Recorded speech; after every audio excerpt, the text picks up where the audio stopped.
नमस्कार, आप देख रहे हैं जार्क मीडिया और मैं हूं अभिषेक मिश्रा। देखिए, आज लोकसभा चुनाव के निर्दलीय उम्मीदवारों की बात करेंगे। 2024 में कई निर्दलीय, आमतौर पर तो जो निर्दलीय उम्मीदवार होते हैं उनको बहुत हल्के में लिया जाता है और उनके लिए बहुत संभावनाएं नहीं होती, क्योंकि एक संगठन का जो ढांचा चाहिए वो नहीं होता है और कोई समर्थन वगैरह नहीं होता है और चुनाव जीतने के लिए जो धन बल चाहिए आज के ज़माने में वो भी नहीं होता है।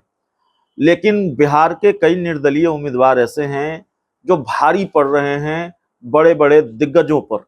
तो 3 निर्दलीय उम्मीदवारों की चर्चा करेंगे, पप्पू यादव, हिना साहब और पवन सिंह।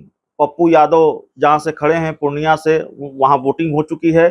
हिना साहब और पवन सिंह की चर्चा करेंगे। वैसे पवन सिंह की चर्चा हम लगातार कर रहे हैं, इसलिए चर्चा की शुरुआत हम हिना साहब से करेंगे। सिवान लोकसभा सीट से खड़ी हैं। और क्या बिहार में निर्दलीय उम्मीदवार ही मोदी का मिशन 40 फेल करने जा रहे हैं, मोदी का मिशन 40 को फेल करने जा रहे हैं? बिहार में अगर एनडीए का स्ट्राइक रेट गिरेगा तो निर्दलीय उम्मीदवारों की वजह से गिरेगा, यह भी सवाल है। हमारे साथ बिहार के जाने माने पत्रकार अरुण पांडे सर हैं। सर, पप्पू यादव की बात हमने खूब कर ली भी, वहां चुनाव भी हो गया। हिना साहब से बातचीत की शुरुआत करते हैं। निर्दलीय हैं लेकिन कितनी मजबूत फैक्टर हैं सिवान में? ये सिवान बिहार की वो कंस्टिट्यूंसी है जो मोहम्मद शहाबुद्दीन के कारण जाना जाता था। मुस्लिम बहुल क्षेत्र है। कई बार मोहम्मद शहाबुद्दीन वहाँ से सांसद हुए। एक अलग छवि थी, बाहुबली की छवि थी।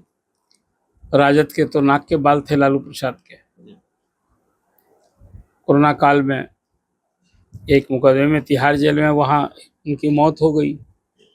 अब उसके बाद ये चुनाव हो रहा है। इस चुनाव में उनकी धर्मपत्नी हिना साहब जो नाराज हैं राजद से, वो निर्दलीय चुनाव लड़ रही हैं। अब इसके कारण हॉट सीट हो गई है।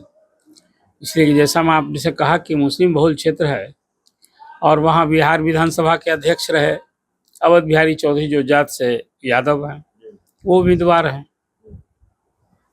तो बिहार में राजद का जो एमवाई समीकरण है, यादव मुस्लिम का जो सामाजिक समीकरण मानते हैं, 1990 से ही।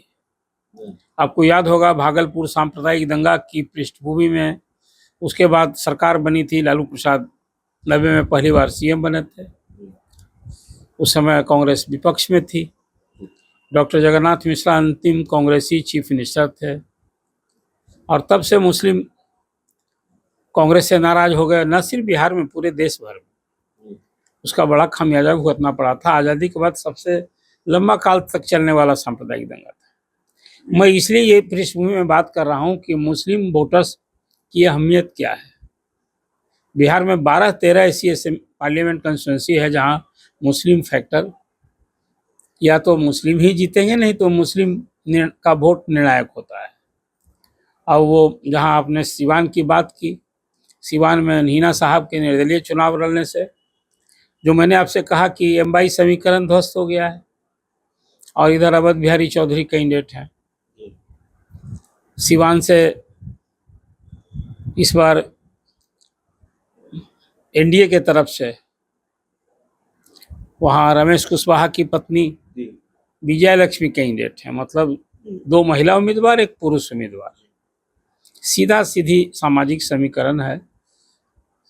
शहाबुद्दीन का वहाँ इमरजेंस जब हुआ था उस समय माले का बड़ा दबदबा था। माले के ही खिलाफ एक जो सामाजिक समीकरण कहिए, जो खास करके जमीन वाले लोग थे, उनके लिए शहाबुद्दीन खड़े हुए थे और वो खूनी संघर्ष का वो दौर था।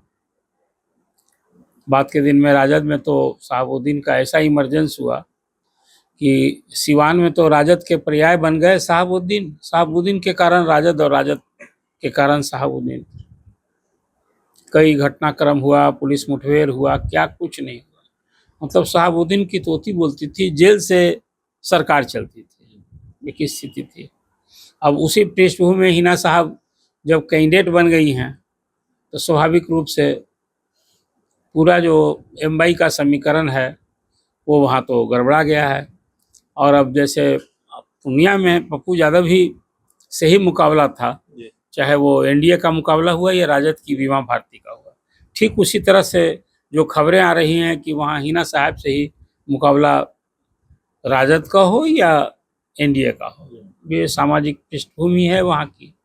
अब ऐसी स्थिति में जो बात आपने अपनी प्रारंभिक चर्चा में कही कि इसे निर्दलीय के कारण एनडीए का नहीं, कहीं एनडीए का और कहीं महागठबंधन का, ये खेल जब निर्दलीय कोई उम्मीदवार हो रहे हैं तो जो राजद के बागी हैं यदि वो चुनावी जंग में होंगे तो स्वाभाविक रूप से एनडीए का खेल नहीं, महागठबंधन का खेल बिगड़ेगा। तो शहाबुद्दीन की पत्नी हिना साहब के सिवान में चुनावी जंग में रहने से जो खबरें आ रही हैं अभी तो सच पूछिए मुख्य मुकाबले में हैं, उन्हीं से मुकाबला है सब। तो वैसी स्थिति में सहज समझा जा सकता है कि वहाँ खेल किसका बिगड़ेगा। वो सीट अभी पिछले चुनाव में वहाँ जदयू ने जीती थी और जब जदयू की वहाँ कविता सिंह सिटिंग एमपी थी, उनका टिकट काट करके वहाँ कैंडिडेट बदला गया है। अब वो कुशवाहा का एक सामाजिक समीकरण साधने की भरसक कोशिश हुई है। अभी न सिर्फ निर्दलीय की बात जो आपने की है, अभी तो आपने 3 कंस्टिट्यूंसी की चर्चा की है कि सिवान में क्या होगा। पूर्णिया की चर्चा तो आपने विस्तार से कर दी है और फर्स्ट पेज में पूर्णिया का चुनाव भी हो गया है। नहीं, अब वो एक काराकाट की आपने चर्चा की, काराकाट में वहाँ जहाँ 2 कुशवाहा बिरादरी के लोग, उपेंद्र कुशवाहा जो एनडीए के कैंडिडेट हैं, पूर्व केंद्रीय मंत्री हैं, अपनी एक पार्टी उन्होंने बनाई है और इस बार वहाँ जो जदयू का सिटिंग एमपी है महाबली सिंह, उसको बेटिकट करके नीतीश कुमार ने वो सीट उपेंद्र कुशवाहा के लिए मार्ग प्रशस्त किया है, वो लड़ रहे हैं। अब उनके खिलाफ वहाँ इस बार महागठबंधन में भी वो सीट मालिक को मिली है और महागठबंधन की ओर से वहाँ राजा राम सिंह जो एक एमएलए हैं वो कैंडिडेट हैं वहाँ। अब इस 2 कुशवाहा जाति में सामाजिक समीकरण जो पवन सिंह कूद पड़े हैं, पवन सिंह के कूदने से तो स्वाभाविक रूप से वहाँ का टोटल जो अभी 2 महागठबंधन के 2 उम्मीदवारों के बीच में, एनडीए और महागठबंधन के उम्मीदवार के बीच में जो चुनावी जंग थे वहाँ वो तिकोनी लड़ाई हो गई है। अब वो महागठबंधन, आप जानते हैं कि पवन सिंह को पहले बीजेपी ने आसनसोल से शत्रुघ्न सिन्हा के खिलाफ कैंडिडेट बनाया था, वहाँ लड़ने से रिफ्यूज कर दिया, वो नहीं लड़े। यहाँ का निर्दलीय, अब तो कहा यह जा रहा है कि बीजेपी की सह पर, लेकिन वो बात नहीं है, मैं मानता हूँ। मनोज तिवारी ने तो कहा था कि हम समझा लेंगे, नाकामयाब रहे। तो अब पवन सिंह काराकाट के चुनावी जंग में है और उनके रहने से तो स्वाभाविक रूप से वहाँ एनडीए का खेल बिगड़ेगा। जी, तो स्वाभाविक रूप से एनडीए का खेल बिगड़ेगा। इस पूरी रिपोर्ट में इतना ही। बहुत बहुत धन्यवाद।